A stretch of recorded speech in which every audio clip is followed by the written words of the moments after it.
Hello. Good morning, VC. This is the Headbanging Zulu. It's been a bit of a laugh, really. I'll go back to the beginning.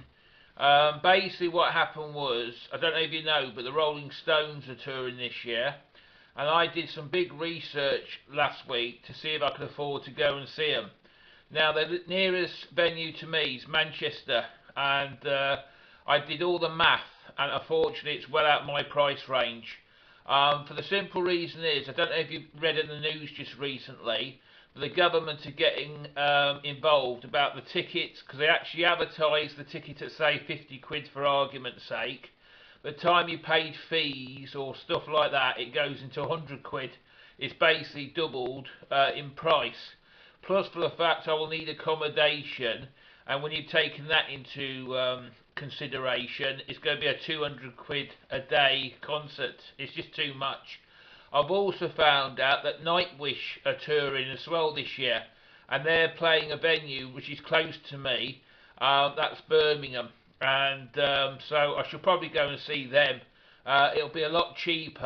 I've seen the Rolling Stones before, but I've never ever seen Nightwish. So I should probably catch up with them in December. It'll be better for my wallet. So what I decided to do on Saturday was do a live stream and show you all my Rolling Stones. If you've seen John Bitbot Boom's recent video, it didn't go quite to plan. Basically, I later found out. Hang on a second, please. I'm getting some glare. I later found out I haven't got the signal strength to stream. My internet, they told me to buy this little adapter because mine was broke, and apparently it hasn't improved anything. I've got stronger on YouTube and Facebook, it's improved that aspect, but I just haven't got the signal strength here to stream. But it was quite hilarious, so what I thought I'd do, I was going to take it down, but I shall leave it up there so everybody can have a laugh at my expense. But it all sort of went pear-shaped. But the reason why I did, because I've got a massive Rolling Stones collection. I've got about 80 albums, or a lot of repetitions, but that was like the core vinyl. But I've got a lot of 7 inches, I've got a lot of CDs, so I thought I'd show some of it. But unfortunately it didn't quite go to plan. And I was you seeing me okay, but I wasn't getting anything in the chat room. So I want to thank everybody who stuck with it. And been trying again. I will still keep trying, just in case. But I think I'm going to knock that bit on the head, this streaming lark, and just carry on what I'm doing. But I've not got anything as such to hold up. For the simple reason is I've been staying clear of the record stores for the last week or so. I have been busy, and I just every time I walk in there, I end up spending money. So I haven't been looking on the internet either for stuff. Because there's about a half a dozen records I want to buy. But if I do buy them, it's going to be another wad load of money I can't afford. Do you know what I mean? I'm trying to sort of not spend it and spend it on another thing. So what I do in this video, there is a channel, and he's a lovely guy called Rob, and it's called My Music Collection. I thought I'd enter his contest. Rob, I love him because he makes me laugh, and I want to congratulate you on getting it's a lot more than that now, but getting over 100 subs. And just be yourself, brother. That's all you can be in life. That's my message. But he basically asked to hold up a record that you think he might like. I've got lots here. I was going to hold up a Judas Priest album, because they're a local band to me, because I do live not far from Birmingham. And Rob Holford come from Sutton Coldfield, which is not far away at all from here. And I believe the bass player Ian Hill's a West Brom lad. And I'm there, I know the area very well, and I know where West Bromwich Albion football club is as well, and they're not doing very well this season. Looks like they're on the relegation. Talking of football, we're all a bit scared at the moment because of what's happening in Salisbury. I know that area really well, that they could be boycotting the World Cup this year. And we're all sort of praying at the moment that England will still be playing, because we've got a phenomenally good team this year. We're playing Italy tonight, But I'm hoping that we'll actually play this year. But I've got a sneaky feeling in the next couple of weeks they're going to boycott that as well. But just see what happens.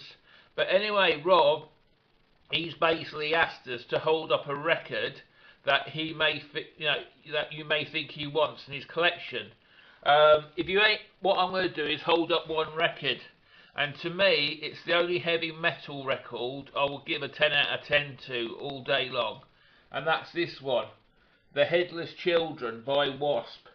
Now, Rob, the reason why you should get this record, um, before Blackie Lawless did this album, he did quite a few albums before that, but this was the first Wasp album with real substance, because the preceding album was Electric Circus, and Blackie hated the album.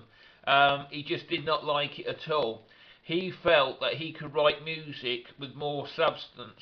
Plus, for the fact I don't know if he came out as a born again Christian yet, or he was thinking about it. So that's why. So basically, they wrote The Headless Children. Now you had Blackie Lawless, Chris Holmes, and Johnny Rod. Johnny Rod used to play in a band called Cobra, and this would be Chris Holmes' last album with Wasp. But everything about this album is the cover says it all, because the big song on here, to me, is one of the greatest tracks ever written. Period. And that is The Headless Children, right? What you want to do after you've seen this is go on YouTube and just listen to that song and assimilate it. I believe that song should be played to every child, and the world would be a lot better place if you just listen to that song. That song will still be relevant in 100 years' time, when we're all dead and gone. People will still be wanting to listen to that song. On this album, the great thing about The Headless Children, it's got a phenomenal intro with a Hammond organ, and it's also got some phenomenal guitar work as well, but the words just steal the show. There's not a bad track on this album. You've got the Who classic, The Real Me, and that sort of sum Blackie up. And you've got The Heretic, which is another killer song, and it's just a great way to start an album.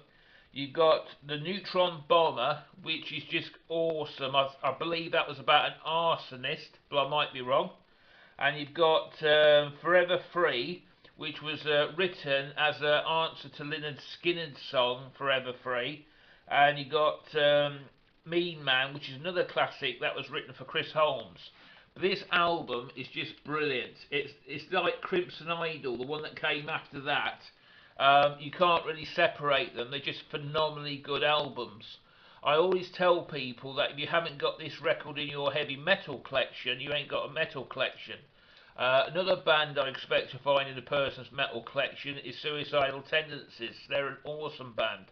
But now, Wasp, this is a killer album. I was privileged enough to go and see Wasp perform the Crimson Idol last year, and it's easily one of the best gigs I've ever seen. But Blackie Lawless, to me, he's just one of the best song lyricists in the business. His lyrics are really deep, and if you listen to stuff like Golgotha, it's just amazing stuff. Although it's Christian, it's just seriously good stuff. But this record was like the start of it. Now, most Wasp fans don't like the albums after this one, or they like this one but don't like the albums they did after this.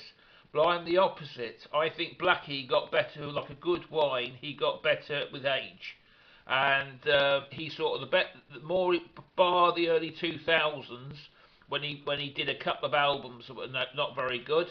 But the majority of albums he wrote sort of under the Christian banner, they were really, really good. One album that wasn't so good was El Dorado, and I think there was a couple of more which I haven't got in the collection. But this album is just, to me, utter brilliance. It's got a killer cover, and it sort of tells you what sort of album you're going to get. And I think it was done after a famous painting or something, if I remember rightly. But yeah, it's just a brilliant, brilliant, brilliant album all the way through. So if that hasn't convinced you, Rob, I don't know what will. But as I say, brother, just give The Headless Children a listen to, after you've done listen to what I've had to say, and you'll see what I mean. And I just want to say peace and thanks for allowing me to enter your contest. And I'd like to say to the VC, just love each other. Peace out. See ya.